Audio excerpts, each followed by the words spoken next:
Welcome. Today's lesson is on the periodic table of elements.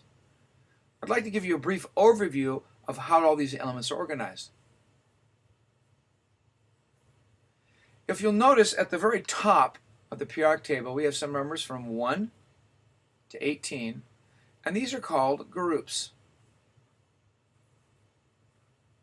By doing this, we can put everything together as far as these columns are concerned, and or rows, which if you go all the way over to the left hand side, if you look at numbers from 1 to 7, these are called periods.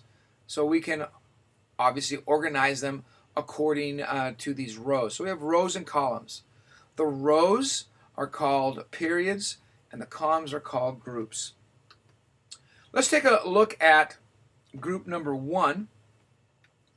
And group number 1 is lithium through cesium, and these are called the alkali metals. Now the alkali metals are basically famous for their reactivity. They react very violently to some of their surroundings, and because of that they're highly reactive. And the thing that makes them highly reactive is that one electron on the outside valence. So if you want to try to classify or categorize alkalis, those alkali metals are very, very reactive because of that one electron in the outer valence. Then if you go to group number 2, are also very reactive, not quite as reactive as the alkalis, beryllium through radium. These are called the alkaline or alkaline earth metals.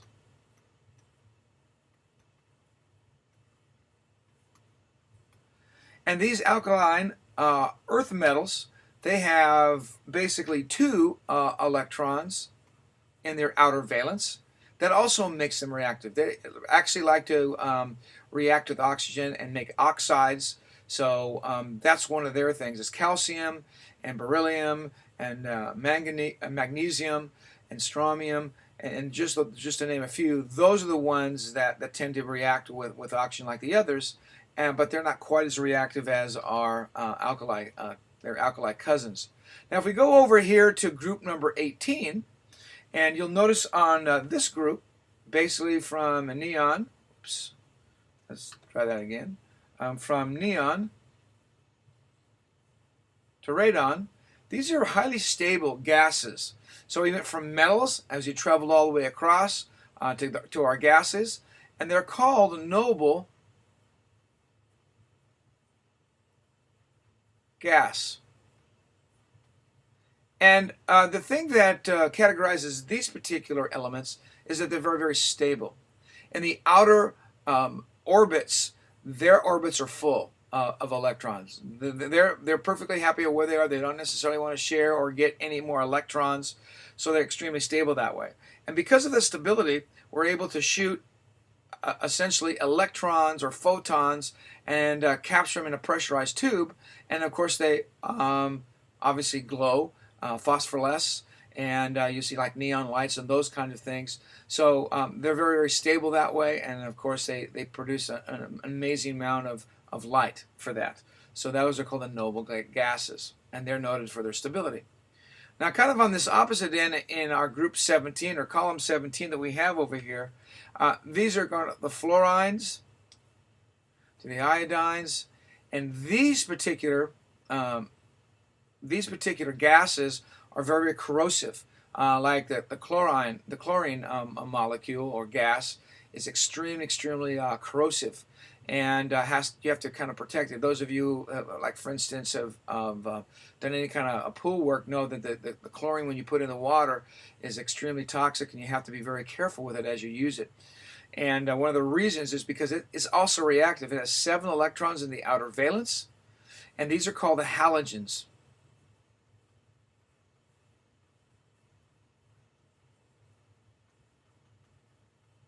And the halogens wants to react to other things, like for instance the sodium molecule, the chlorine molecule. This will produce, of course, a salt.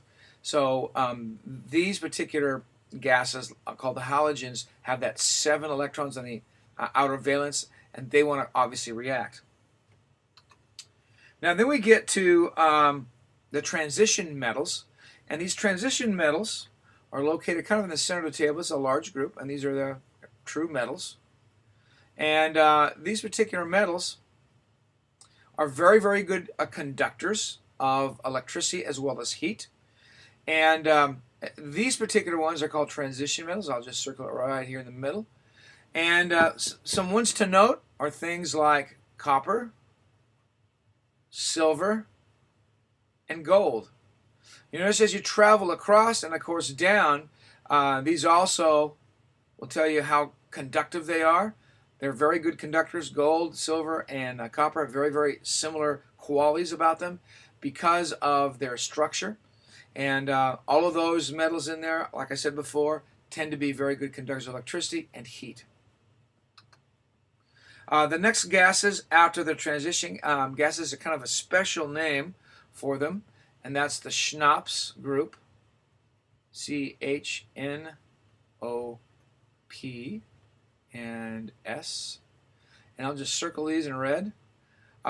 These are all vital for life on this planet, and they kind of hold a special place because you'll see them a lot in all the organic compounds. For instance, carbon is extremely important because it's the backbone of all of the organic compounds, like carbon to carbon, carbon to hydrogen bonds. The H over here, group number 1, is also important because it's a reactant to many things, in particular in water. So you have H2O, that's a very important compound. So that's also part of the Schnapps group. Also, we have nitrogen that's used in making proteins and tissues. We have, of course, the oxygen, and it's important in metabolism. And then you have the phosphorus group. This is also important, like in flowers and seeds. They help make plant proteins. And then the sulfur compounds, again, in making proteins as well. And then selenium is very important in development of, in particular, muscle tissue. In animals and livestock, they need a trace amount for a good, healthy muscle development. And those animals that are deficient in it develop a thing called white muscle disease. So they don't grow very well.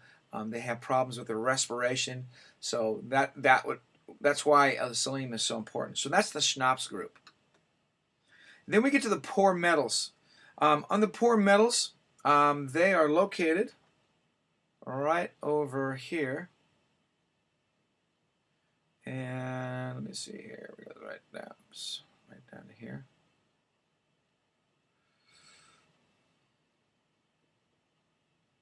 These are some of the poor metals. There's others that we're going to be talking about, but primarily those are the poor metals. They don't conduct electricity like, for instance, the other transition metals, so they're not as conductive or reactive as far as electricity or heat is concerned. And like if you think of lead in particular, obviously it melts at high temperature, so it's not a very good conductor if you compare it to like silver or gold.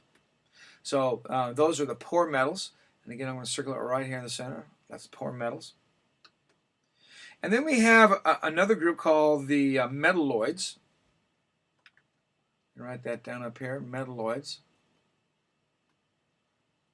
And metalloids' claim to fame is they're also a very poor conductor, but they're kind of called semiconductors. Things like boron, silicon, arsenic, palladium. So those are just some of them, and those particular ones are good if you give it small amounts of electricity. And of course they use it in the computer industry as semiconductors, so that they can conduct electricity, but they're not as good as, let's say, the transition metals. So those would be, of course, the metalloids. Now if we go down to the bottom, and let's take a look at that. Let's go back one here. And this group right here, actually all of this group right down here, they need to belong right up here. But we put them down here because if you add it up to the center of it, then it'll make this table kind of very unwieldy and very difficult because it would make it so big. So we kind of put them down there just for organizational use, and we can kind of save on space. Those are the lanticides and the actinosides, and these are very big molecules. These are the radioactive types. They're getting so big and heavy, they're starting to kind of fall apart, to lose some of their particles. For instance, if you look at uranium, it has 92 protons and a whole lot of neutrons. So it's a very heavy substance, and it's kind of breaking apart. So these have things called half-lives, and we'll talk about that a little bit later. So the next part of the periodic table explanation that we'll talk about later is how to read some of these. Like, for instance, I'm going to circle iron right here. And we're going to take a look at what all of these numbers in the boxes mean. And so that you can kind of figure out the configuration of the electrons and how big the nucleus is. So that'll be for next time.